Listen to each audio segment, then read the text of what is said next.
Did you know the majority of all dental information technology, IT support issues, can be solved virtually in about 15 minutes? The more efficiently your office operates, the happier your patients and staff will be. Just about all dentists will tell you that it is difficult to provide both superior dental care and maintain a smooth running network. Typically, most dentists do not have the time or desire to be both dental and technology experts. Yet, without the right dental information technology, IT, support system in place, even the best dental practice can't operate efficiently and profitably. However, providing the very best patient care has never been easier. So what's the secret? Finding an experienced virtual firm or employee who understands your specific dental practice management software and all the technology in your office. By outsourcing your dental information technology, IT, support services, you can focus on keeping your patients healthy and happy, while your virtual employee focuses on the technology and maintenance it takes to keep your practice running like a well-oiled machine. So, why outsource? Outsourcing your dental information technology, IT support, will allow you to save on overhead expenses such as benefits, office space, technology fees, and many more items. You will get an in-house SME, subject matter expert, who will be intimately familiar with your systems at a fraction of the cost. This will also free up both your time and resources so you can practice dentistry, not install the latest security patch to your server. To see a comprehensive list, take a look at this article. So, what support services can be done remotely? 1. For compliance with Health Insurance Portability and Accountability Act, HIPAA audits. The services are: number 1, data encryption and security; number 2, HIPAA compliant email; number 3, server and email encryption; number 4, vulnerability identification; number 5, penetration testing; number 6, secure branch VPN.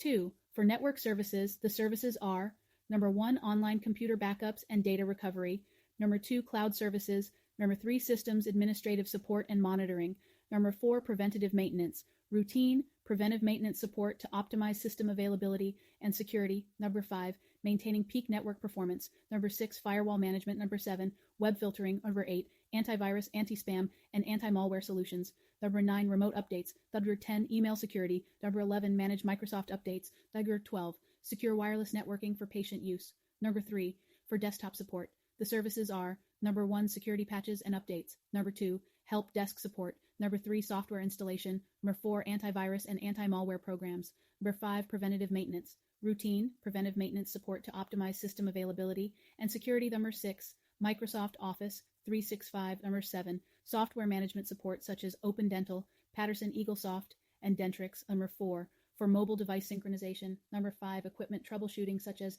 number 1, Sordex; number 2, Dexis; number 3, VixWin; number 4, intraoral cameras; number 5, Gendex; number 6, Pano; number 7, document imaging and storage; number 8, printers, scanners, external hard drives, and other peripheral devices; number 9, TVs and patient entertainment systems; number 10, surveillance cameras; number 6, employee training on new equipment. So, when to outsource? Not all work can be done 100% remotely. If you have a hard drive that fails or someone accidentally unplugged the copier, a virtual employee can troubleshoot the problem over the phone with you, but they will not be able to physically come to your business. Make sure you have a local company on retainer for such instances as failed motherboards, mice, keyboards, and hard drives. Also, any type of new installations, such as setting up a new computer or server, will require someone to be on site in your office. Just about everything else can be done remotely in another country. So why outsource overseas? I recommend the Philippines. You can see why here. 1, it saves your business money. Number 2, it saves you time. Number 3, having a dedicated employee will allow them to become the SME for your company's hardware and software. Number 4, superb communication skills. Number 5, excellent work ethics. Number 6, admirable work values such as accommodating and loyal. Number 7, backed by the local Filipino government. So, what is the quality difference? Well, there is a bit of a difference, but it's probably not exactly what you're thinking. When dealing with somebody in the Philippines, you are going to notice a small accent when speaking to them on the phone. The reason for this is their original language is Tagalog. However, they all understand and speak English very well. English is a major language there. It's taught in public schools, and it's even spoken in courts of law. You will also find that everything is written in a court of law in English. You shouldn't have any miscommunication problems that you might encounter in another country like India, for instance. This is the main reason that I recommend outsourcing to the Philippines versus Brazil, India, or another country where English is not as widely taught or spoken. You end up with miscommunication. You told them one thing and they thought they understood what that meant in English, but something got lost in translation. You're not going to run into that problem in the Philippines. Secondly, your virtual Filipino employee will be very well educated. It is very common for someone applying for these type positions to have their BS or even master's in the field they are applying for. Filipinos are so well educated and such good workers that some of the biggest companies in the United States of America to hire their virtual talent from the Philippines. Recognize the names Uber, Google, Speedo, CBS, or Canva. Yep, all of these companies hire from the Philippines for their virtual employees. So, what is the cost difference? According to Salary.com, the average hourly wage for a network administrator in the United States is $29 as of January 16, 2019, but the range typically falls between $25 and $34. I then went over to online jobs and found a superbly qualified young lady for about $9 HR. She actually is a little bit more expensive than most. Average range is about $6 to $8 HR, but she had so much experience I would easily be willing to pay the extra $1 HR to get her if I was looking to hire someone to deal with all my dental information technology, IT, support, and network administration. Just so you know, you're aware, and so you don't crucify me in the comments later. The average minimum wage in the Philippines in Manila is about $2 HR.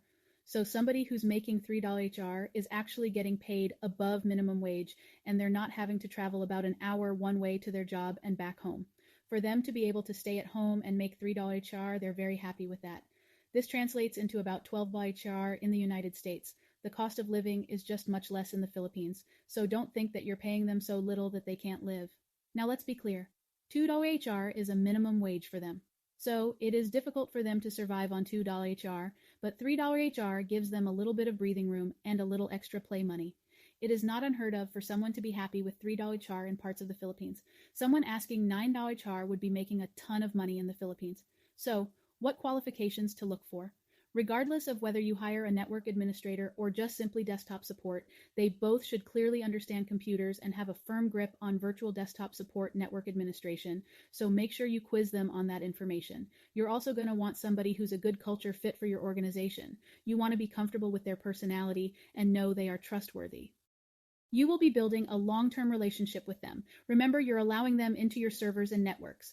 Go ahead and quiz them to make sure they are up to the task. If it is someone for desktop support, make sure they understand how to remotely log into your computer and fix an update error or a missing printer driver. If it is a network administrator, quiz them on your dental software. They probably won't know this, but will be able to learn it relatively easily. Allow them to go do some research, backup schedules, network patches, or security updates. But do please make sure that you pay them for the 2 to 3 hours worth of research that you ask them to do. You like to get paid for the work you do, so make sure you pay them for the work they are doing as well. Personally, I want somebody who has at least 4 to 5 years of experience.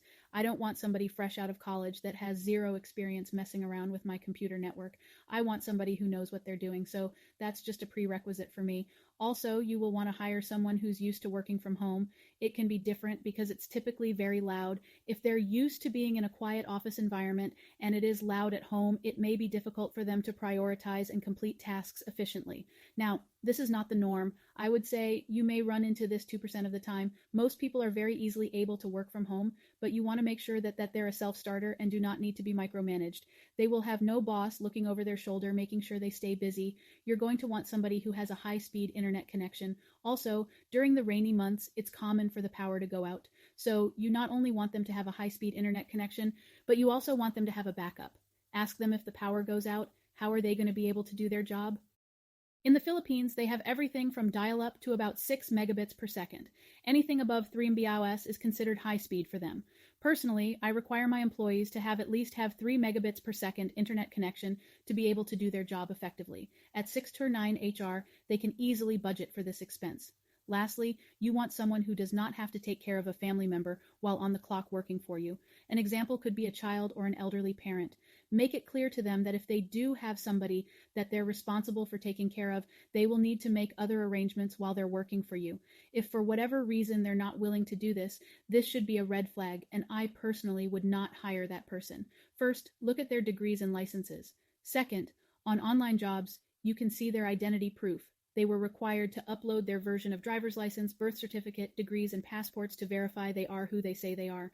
Third, look at how many years of experience they have in a chosen area, example, server maintenance, technical support desk, etc.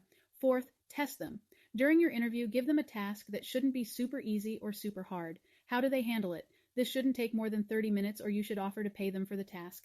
Fifth, make sure you have your outsourced information technology, IT, providers, employees, sign a confidentiality and NDA, non-disclosure agreement. So, the ultimate guide on how to outsource.